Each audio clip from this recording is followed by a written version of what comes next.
করে ফ্যাসিবাদ বিরোধী আন্দোলনে ঝাঁপিয়ে পড়তে সাহায্য করেছে, অনুপ্রাণিত করেছে আমাদের সেই সংগ্রামী নেতা জনাব তারেক রহমান, আমাদের বিএনপির ভারপ্রাপ্ত চেয়ারম্যান।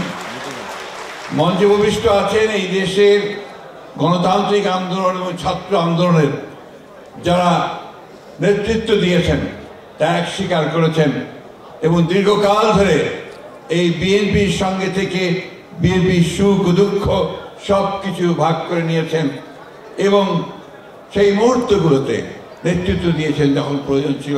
আমাদের আজকের নেতৃবৃন্দ, সাবেক ছাত্র নেতৃবৃন্দ, আমি নাম বললাম না, কারণ নাম বললে অনেক সময় লেগে যাবে।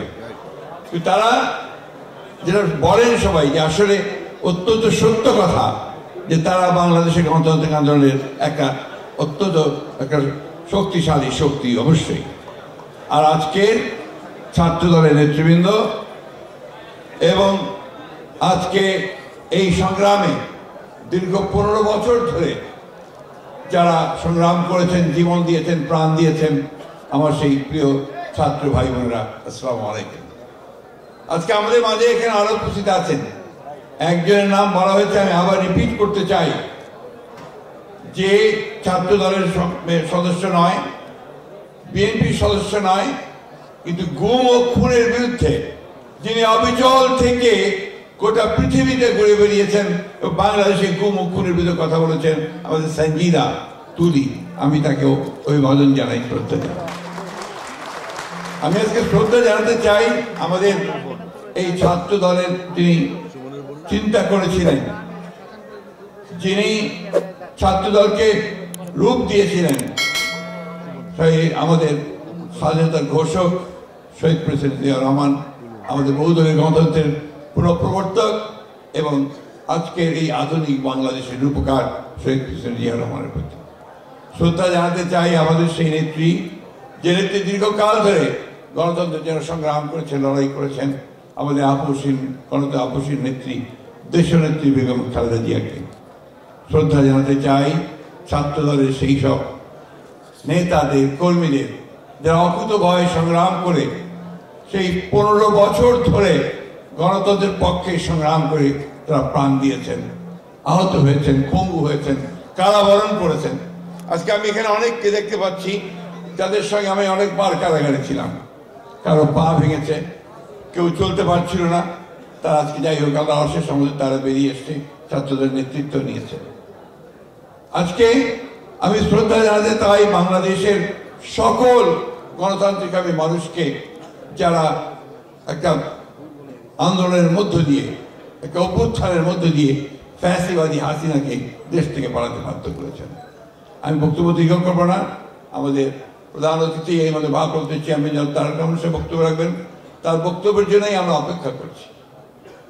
আজকে আমি যে কথাটা আপনাদের সামনে সামান্য তুলে ধরতে চাই, যে আমরা একটা ফ্যাসিবাদের বিরুদ্ধে আন্দোলন করে তাকে তাড়িয়ে এখন আমরা একটা অন্তর্বর্তীকালীন সরকার আমরাই তৈরি করেছি। আমরা আশা করছি যে এই অন্তর্বর্তীকালীন সরকার তারা ন্যূনতম যে সমস্ত সংস্কারগুলো প্রয়োজন, অর্থাৎ আমাদের নির্বাচন সংক্রান্ত যে সংস্কার, একটা লেভেল প্লেইং ফিল্ড তৈরি করা, আমাদের প্রশাসন যন্ত্র তাকে ঠিক করা, সংস্কার করা, বিচার ব্যবস্থাকে সংস্কারের মধ্যে নিয়ে আসা এবং ন্যূনতম অর্থনৈতিক সংস্কারগুলো করা, তার মধ্য দিয়ে একটা নির্বাচন অনুষ্ঠান করা যেটা সকলের কাছে গ্রহণযোগ্য। আজকের যে অবস্থা, যে রাজনৈতিক পরিস্থিতি, যে সংকট সৃষ্টি হয়েছে, এই সংকট একমাত্র সমাধান হতে পারে একটা সকলের কাছে গ্রহণযোগ্য নির্বাচনের মধ্য দিয়ে। এটি ইতিহাসে প্রমাণিত, আমরা সে কথাই বারবার বলে আসছি। কিন্তু আজকে দুর্ভাগ্যজনকভাবে বাংলাদেশে আবার সেই চক্রান্তের খেলা শুরু হয়েছে, যেটা অতীতে হয়েছে বহুবার, যারই ফলে আমরা আমাদের শহীদ প্রেসিডেন্ট জিয়া রহমান সাহেবকে হারিয়েছি, যারই ফলে দেশনেত্রী বেগম খালেদা জিয়াকে 6 বছর কারাগারে থাকতে হয়েছে, যারই ফলে আজকে আমাদের নেতা তারেক রহমান সাহেবকে এখন পর্যন্ত বিদেশে থাকতে হচ্ছে। এই চক্রান্ত আবার শুরু হয়েছে। কি করে বাংলাদেশের সত্যিকার যারা বাংলাদেশে বিশ্বাসী, যারা জোর গলায় বলতে পারে সবার আগে বাংলাদেশ, সেই দলকে, সেই নেতাকে আজকে তারা দূরে সরিয়ে রাখতে চাচ্ছে। বন্ধুগণ, এই চক্রান্ত বহুবার হয়েছে, আজকে আবার সেই চক্রান্ত শুরু হয়েছে। আমরা খুব পরিষ্কার ভাষায় বলতে চাই, বাংলাদেশের মানুষ কোনোদিনই তাদের চক্রান্ত সফল হতে দেবে না। বিএনপিকে ভেঙে ফেলার চেষ্টা বহুবার হয়েছে, বহুবার, কখনোই ভেঙে ফেলা সম্ভব হয়নি। এই বিগত তথাকথিত নির্বাচনের সময়ও চেষ্টা হয়েছে, একটা ছাড়া দুইটা লোককে তারা সরিয়ে নিয়ে যেতে পারেনি।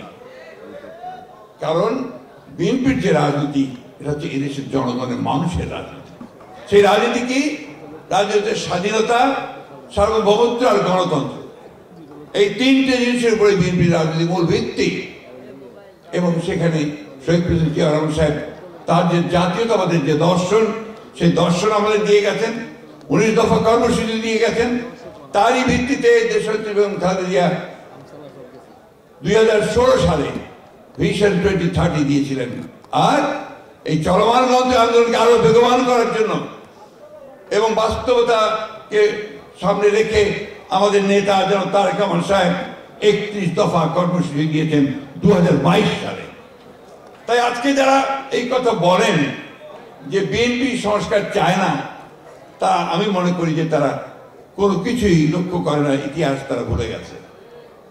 ওই 31 দফাকে নিয়ে আমাদের চেয়ারম্যান নির্দেশে আমাদের নেতারা গ্রামে গ্রামে গেছেন, 31 দফা বোঝানোর চেষ্টা করেছেন, সর্বমহলে গেছেন, সব পেশাজীবীদের কাছে গেছেন।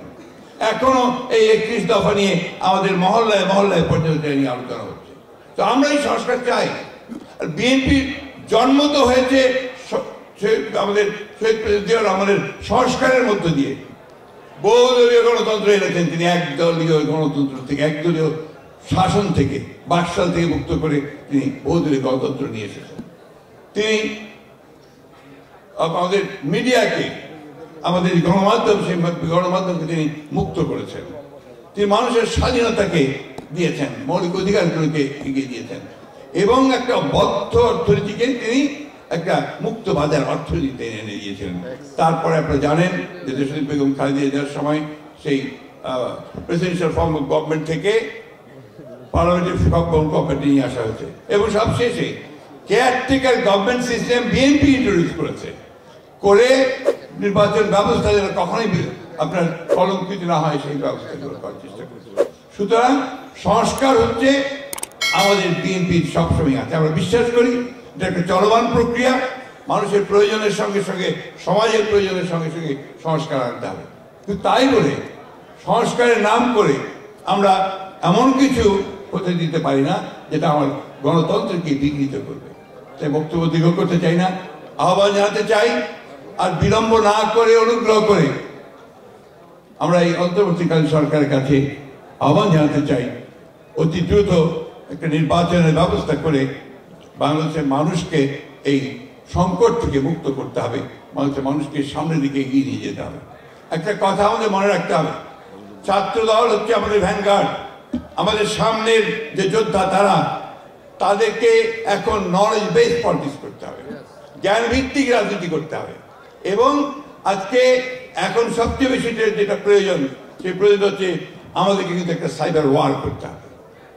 আমাদেরকে এই সোশ্যাল মিডিয়াতে আমাদের অবস্থান সবচেয়ে বেশি করে রাখতে হবে। এটা যদি আমরা রাখতে না পারি তাহলে কিন্তু আমরা এই যুদ্ধে হেরে যাব। আমি তাই আপনাদের অনুরোধ করবো, তোমাদের অনুরোধ করবো, তোমরা এই সোশ্যাল মিডিয়াতে তোমাদের অ্যাক্টিভিটিস অনেক বেশি বাড়াও এবং যে সমস্ত মিথ্যা প্রচারণ হচ্ছে বিএনপির বিরুদ্ধে, সেই মিথ্যা প্রচারণকে তোমরা সেটাকে বন্ধ করতে পারবে।